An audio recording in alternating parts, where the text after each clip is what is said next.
Good evening. We're going to continue our study in Proverbs. Brittany is with me. She's not wanting to be in camera. So if I look off to the side here and I talk to her for a while, I'm not just lazy-eyed. I'm actually talking to someone.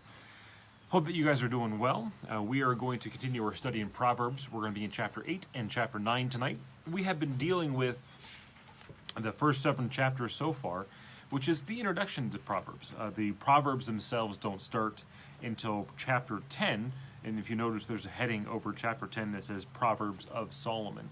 So chapters 1 through 9 are there to prep you, to get you in the mental state for you to be ready to read through Proverbs.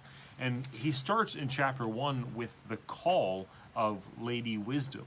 And chapter 8 is a revisit of that. Chapter 1 of Solomon, you know how it goes. Chapter 1 of Proverbs, starting in verse 20, wisdom cries aloud in the street, and then the next few verses in Proverbs chapter 1 deal with what happens when people reject wisdom.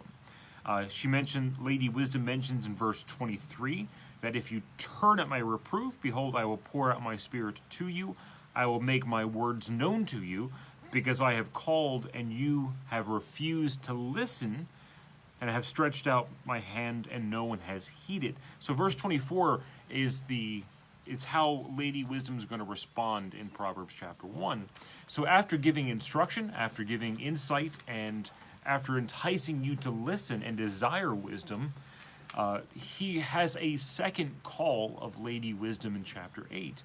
And then as you get through chapter 9 is going to be a 2-part process. He is going to have the imagery again of Lady Wisdom, who is going to call aloud. She is going to call to the simple. She is going to call to those who are unwise, and she's going to invite them and give them blessings. In the same way, in verse 13 of chapter 9, he's going to turn the tables, and it's going to be woman Folly who's going to call. So with chapter 8 is going to be the second call of Lady Wisdom. Chapter 9 is going to be a 2-part comparison contrast between Lady Wisdom and woman Folly before he gets into it. So these are going to be the last 2 chapters that are going to help you be prepared for what he has to follow in the next several chapters of the Proverbs themselves. So let's go ahead and start with reading chapter 8. Does not wisdom call? Does not understanding raise her voice? On the heights beside the way, at the crossroads, she takes her stand. Beside the gate in front of the town, at the entrance of the portals, she cries aloud. To you, O men, I call, and my cry is to the children of men. O simple ones, learn prudence. O fools, learn sense. Hear, for I will speak noble things, and from my lips will come what is right. For my mouth will utter truth. Wickedness is an abomination to my lips. All the words of my mouth are righteous, and there is nothing twisted or crooked in them. They are all straight to him who understands, and right to those who find knowledge. Take my instruction instead of silver, and knowledge rather than choice gold. For wisdom is better than jewels, and all that you may desire cannot compare with her. So the first 11 verses of chapter 1 is the call. That's exactly what she says. She says, Solomon says, does not wisdom call? And does not understanding raise her voice? On the heights beside the way, at the crossroads she takes her stand, beside the gate. In all the major areas of life, wisdom is there to present information to you. The question is, how do you respond to it? So verse 4 down through verse 11 is the call. To you, O men, I call, and my cry is to the children of men. And remember, we talked about the categories of those people, or the archetypes of the characters inside of Proverbs. He deals with the wise. He deals with the fool. As we see here in verse 5, he deals with the simple. He deals with the wicked, also in Proverbs. And so, the idea in Proverbs is that you are not destined to be a fool. You are not destined to be simple. The terminology of simple has nothing really to do with intelligence. It has a lot to do with wisdom. It is the contrast of being wise. So The implore is to the simple and to the fool that if you hear Lady Wisdom, then you get to not be simple anymore. You don't have to be a fool forever. And so she cries and asking the simple to learn prudence and for the fools to learn sense. And then she starts to give you an idea of what her speech is going to include. So there are going to be categoristic things that you can say, is this wisdom or is this foolishness? And so as we look in verse 6, it's going to be noble things that wisdom speaks. And from her lips comes what is right, and her mouth will utter truth. And wickedness is an abomination to my lips. There are ways that you can tell what is wisdom and what is not wisdom. One of the things is what all is the person talking about, the person who's talking to you, the person who's trying to give you advice, give you insight, and give you instruction. Are they also talking about sin, or are they using vulgarity? Are they flippant about the things that are sacred and the things that are precious? If they have a combination of all those things, then is it really wisdom that's talking to you? Because the wisdom says, she says here in chapter 8, that she utters truth, her speech will be noble, that anything that is perverse is an abomination to her. In verse 18, all the words of her mouth are righteous. There's nothing twisted or crooked in them. Individuals who have truly embraced wisdom, who are going to then impart that to you, are not individuals who are then going to entice you into sin. And people who entice you into sin are not going to be people who are going to instill great depths of wisdom to you. It's one or the other. Either you're growing towards wisdom or you're growing towards folly. And you cannot jump in wholeheartedly with folly and say, well, somebody in here is going to have wisdom. Solomon's making that point very clearly in chapter 8, that you're going to learn wisdom from the wise, and the wise are going to have righteousness on their side, they're going to have prudent speech, they are going to have truth on their side, they are going to have knowledge and instruction and prudence. All of those things are going to abide with the person who has wisdom and is going to be teaching that to you. So, what he says here in verse 9, all are straight to him who has understanding, and right to those who find knowledge. Take my instructions instead of silver, and knowledge rather than choice gold. For wisdom is better than jewels, and all that you may desire cannot compare with her. And so, again, he's repeating this refrain that he's mentioned a couple times already through Proverbs, is that wisdom is going to be far better than anything that you can gain. So in verse 12, she begins to give her credentials. This is the reason that wisdom is wisdom. She says here in verse 12, I, wisdom, dwell with prudence, and I find knowledge and discretion.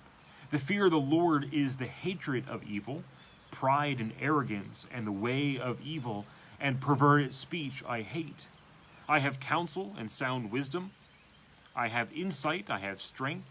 By me kings reign, and rulers decree what is just, and by me princes rule, the nobles, and all who govern justly. I love those who love me, and those who seek me diligently find me. Riches and honor are with me, enduring wealth and righteousness. My fruit is better than gold, even fine gold, and my yield than choice silver. I walk in all the ways of righteousness, in the paths of justice, granting an inheritance to those who love me, and filling their treasuries. These are some pretty good credentials. This is the prelude for the later credentials starting in verse 22. So, wisdom says that she dwells with prudence, that she finds knowledge and discretion. And remember, we began in chapter 1 to verse 7, the fear of the Lord is the beginning of knowledge. She mentions that here in her speech in verse 13. The fear of the Lord is the hatred of evil. There are so many in our society that are teaching people that true wisdom, enlightenment in our day and time, when it comes to social justice, when it comes to equal rights, not just when it comes to race, but when it comes to transgender, homosexuality, the marriage rights between those individuals, that true wisdom lies with us as humans, and it doesn't really lie with God and His Word. wisdom here in Proverbs 8 is saying that the fear of the Lord is the hatred of evil, and with her dwells prudence and knowledge and discretion. That wisdom has to go hand in hand with what God said. He is the author of wisdom. And that's going to be the main point starting in verse 22, which we'll get to in just a second. So she mentions that kings reign by her, and rulers decree what is just, that justice comes from wisdom and not from foolishness. Princes rule, and nobles, and all who govern justly. All of them do their job well through Lady Wisdom. And she is mentioned here, the same promises, the same reward that Solomon mentioned throughout the earlier chapters of Proverbs, that riches and honor dwell with her, enduring wealth and righteousness. Fruit of her is better than gold, and even fine gold, and her yield is better than choice silver. And she grants an inheritance to those who love her, and there they will fill their treasuries. Now, the real credentials begin here in verse 22. The Lord possessed me at the beginning of his work, at first of his acts of old. Ages ago I was set up, at first before the beginning of the earth. When there was no depth I was brought forth, when there was no springs abounding with water. Before the mountains had been shaped, before the hills I was brought forth. Before he made the earth and its fields, or the fruit or the first of the dust of the world, when he established the heavens, I was there. When he drew a circle on the face of the deep, when he made the skies above, when he established the foundations of the deep, when he assigned to the seas its limit, so that the waters might not transgress his command. When he marked out the foundations of the earth, then I was beside him like a master workman, and I was daily his delight, rejoicing before him always, rejoicing in his inhabited world, and delighting in the children of men. Those are the real credentials that Lady Wisdom has. She mentions here, before anything else was created, that God had Lady Wisdom with her. Obviously, this is a personification. This is that God made wisdom before he made the world. In a relativistic world where your truth is not necessarily my truth, and you have your perspective, which is right, and I have my perspective, which is also right. We're both equally right. And there's no real absolute truth. Lady Wisdom is saying that wisdom really exists. Absolute wisdom exists. That is recognized by others. Not because I agree and you agree, but because God made wisdom. And that all of his creation followed after wisdom was made. And so the things that Solomon is going to be laying out here in the book of Proverbs, some of the aspects and the qualities, some of the characteristics of wisdom, is not something that is just Solomon's inventions. These were given to him by God for us. That these things are not nice things or things that are kind of true, but these things are actually truth for us to really dwell with. And so Lady Wisdom continues her speech in verse 32. And now, O sons, listen to me. Blessed are those who keep my ways. Hear instruction and be wise, and do not neglect it. Blessed is the one who listens to me, watches daily at my gates, waiting beside my door. For whoever finds me finds life, and obtains favor from the Lord. But he who fails to find favor injures himself. All who hate me love death. Lady Wisdom is easily found. At the heights, at the crossroads, at the city gates. She does not whisper, she raises her voice. The same thing here is individuals who seek and find. But not only that, but someone who searches on a regular basis. Notice verse 34. Blessed is the one who listens to me and watches daily at my gates and waits beside my door. Wisdom is not one of those things that you dip into of an occasion. It's one of those things that you grow in and that you continually look for. And as you grow in wisdom, you're going to live that more and more in your life. That's what Solomon's getting at here. This is something you do on a daily basis. This is something you watch for at a regular time. And we'll get into that as we get into chapter 9, what some of that entails. So now, as we get into chapter 9, Solomon is going to take over the narrative. Well, obviously, this has been his narrative the whole time, but he switches from the voice of Lady Wisdom to his own voice in verse 1 of chapter 9, where he says, "Wisdom has built her house, and she has hewn her 7 pillars. She has slaughtered her beast, she has mixed her wine, she has also set her table. She has set out her young women to call from the highest places in town. Whoever is simple, let him turn in here. To him who lacks sense, she says, come, eat my bread and drink the wine that I have mixed. Leave your simple ways and live and walk in the way of insight." And so here is this imagery that he's setting up, that there is a house where wisdom dwells. And there's 7 pillars, and a lot of people have guessed what those 7 pillars of wisdom is. I think we're back on. Sorry, it messed up for a second. I think we're working again. A lot of people have guessed what the 7 pillars of wisdom is, and I don't think that Solomon ever gives a direct answer to that. I think it's more of a numeric symbol of here's a house that is well built, well established. 7 being kind of a perfect number of pillars, a large house. And she has then prepared a banquet for anybody who would come. And then she sends out all the young women to cry out in the town to anybody, including the simple, those who lack wisdom, to come. You know, as James says in James chapter 1, if anyone who lacks wisdom, let him ask of God, who gives generously to all without reproach. This is not something that is going to be elusive to people, but it is something you have to desire. And so the message goes forth in verse 4 to the simple, in verse 4 to the simple, to those who lack sense, to come eat my bread, drink my wine, and leave your simple ways and live and walk in the way of insight.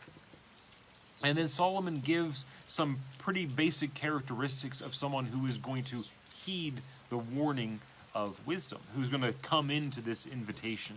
So verse 7 is, whoever corrects a scoffer gets himself abuse, and whoever reproves a wicked man incurs injury. So do not rebuke a scoffer, or he will hate you. And then he talks about those who are wise. So again, this is not an absolute. If you are a scoffer, you're always going to remain in that way. If you're someone who is wicked, that is going to be your destiny. Or if you're wise, you are always meant to be wise. He's talking about a path that people walk on. And he's encouraging, he's giving these stereotypes for you to look at yourself and say, where am I on this scale? Am I someone who abuses the person who comes to correct me? Or do I listen to them? Because in verse 7, though whoever corrects a scoffer gets himself abused. In verse 8, the second part of verse 8, is if you reprove a wise man, he will love you. So the question comes up whenever you look at this, am I someone who scoffs back at the one who corrects me?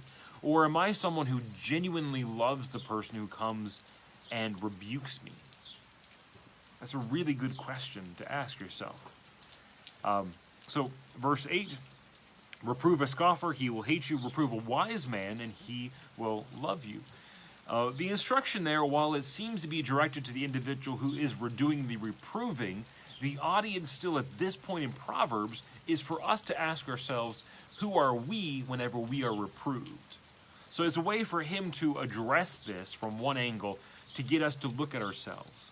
And so while on the surface of verse 8, it seems like he's talking to you, don't go around reproving scoffers. The real implication is, am I the kind of person who's going to love the person who reproves me, or am I going to hate them? That's going to give me an idea, am I listening to Lady Wisdom, or am I listening to Woman Folly here in verse 13? So he then goes on to verse 9, give instruction to a wise man, and he will be even wiser. Teach a righteous man, and he will increase his learning. The fear of the Lord is the beginning of wisdom, and the knowledge of the Holy One is insight. Again, going back to chapter 1 and verse 7, chapter 15, verse 33, again, very, very similar instructions where the fear of the Lord is the beginning of wisdom, and that those things have to go hand in hand. So then he says, as a wisdom, for by me your days we multiply, and the years we add it to your life. If you are wise for yourself, and if you scoff, you alone will bear it. That while there is going to be impact in your life, on your family, on your friends, your parents, your children, ultimately you bear the burden of the responsibility that if you choose to be a scoffer, that's on your head. And if you are wise, you get to reap all the benefits. And so he's laying the case out very simply for wisdom. And he only gives two. I mean, as you look through, especially chapter 9, you have two callings. You have wisdom who builds her house, sends out her handmaidens that she may call in town. And then there is woman Folly, who is also loud, and she's seductive in verse 13. So let's look at her characteristics in verse 13. Woman Folly is loud. She is seductive and knows nothing. She sits at the door of her house and takes seat in the high places of town and calls to those who pass by, who are going straight in their way. Whoever is simple, let him turn and hear. And to him who lacks sense, she says, stolen water is sweet, and bread that is eaten in secret is pleasant. But he does not know that the dead are there, that her guests are in the depths of Sheol. So what he gives is two women go out to call. Both of them call out aloud. Both of them are loud. Both of them sit at the door of her house. Both of them go out to the high places, and both call to those who are simple and to those who lack sense. Both of them call to come in. One gives a message of hear reproof, heed correction, take instruction from other people, fear God. Folly, however, tells you to imbibe your base desires. Steal the water. It tastes a lot better if it's someone else's. Take the stolen bread that you have to eat in secret. That's going to taste really good. Whatever you want, you get to take it. One is a much easier, self-indulgent set of instructions. Woman Folly, when it comes to ease, she's got it made. All you do is you do whatever you want to do. Wisdom is going to call for you to fear God, humble yourself, heed instruction, take rebuke, and take it all in good stride, and then to grow in it. One has a quick payoff, that stolen water is sweet and bread that is eaten in secret is pleasant. The other one has a long-term payoff, that you will have years added to your life. Sometimes it's a hard sell. I know that at a young age, middle school age, high school age is when they start really getting into you at school about not drinking too much and not smoking and not getting into drugs, because whenever you're 55 years old, then your livers are going to fail, your lungs are going to be full of cancer, your throat's going to have problems, all these other issues are going to come up if you indulge in these things. And sometimes it's a really hard sell because 16-year-olds cannot imagine themselves being 55, and so why would I not do the thing that I want to now?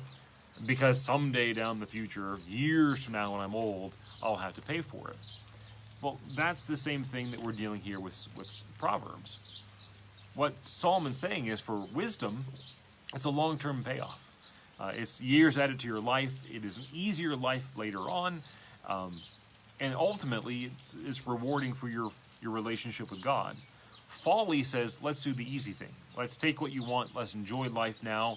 And the consequences, well, just forget about the consequences. You'll deal with them later. And so that's the option that he's giving you here. So as you look at chapter 8 and chapter 9, it's Solomon's last plea for you to earnestly desire wisdom. And not just desire it on a small basis, but really, truly, and utterly desire it. Value it more than gold, value it more than silver. Hang it as a pendant around your neck. Seek it. Actively look for it on a daily basis. Whenever someone corrects you, love him more for it. Whenever they strike you, or what's the wording he uses here? In verse 9, whenever someone teaches you, you continue to grow and to learn. Those things are long-term goals, but they are things that you need to put into action now. And if you get to the end of chapter 9 and you're kind of on the fence of whether or not you really want wisdom, then anything past chapter 9 isn't going to really do you a lot of good. The wisdom comes, the first part of the wisdom is to fear the Lord, and then to to heed the instruction, to want wisdom, and then everything else is going to be the wisdom that he gives starting in chapter 10. So hopefully next week, we're going to pick up there in chapter 10. I'm trying to figure out the best way to do this. Chapters 1 through 9 are well structured. They lend themselves pretty well to a Bible class situation where you can say, let's take these 2 chapters and work through them. Once you get into chapter 10, you get 2 or 3 line sentences that give you instruction, and they aren't necessarily connected one to another. And chapter divisions are more for us just being able to find them rather than having any coherence to them. So I'm not sure exactly where we're going to go with this. I'm going to try to do my best to work up some way to work through these things, whether it is just line by line and talking about them, or trying to pick out themes and pulling them out of these sections. I'm not sure yet, but stay tuned. We will try to figure this out together. I was talking to Tanya about this whenever we were talking about where to go, whether to continue in Psalms or to go over to Proverbs, and she agreed that it's going to be hard after chapter 10 to really come up with a good way of presenting it without it just being, a verse here, 2 verses there, but we will figure it out. I know that Tamika had mentioned that Kathy is not feeling well, and I'm very sorry that Kathy is not feeling well. Kathy, if you're watching, I hope that you get better quickly. So I know that they're not going to be able to open their house for this Sunday. We will be meeting at the park in Williamsburg, in Quarter Path Park. There are plenty of tables available. A lot of social distancing. You can keep as much space as you want. We're going to have songbooks and bring your own communion, and Lord willing, we'll get to see you Sunday. Hope everyone stays well, and Lord willing, we will see you then. Have a great night.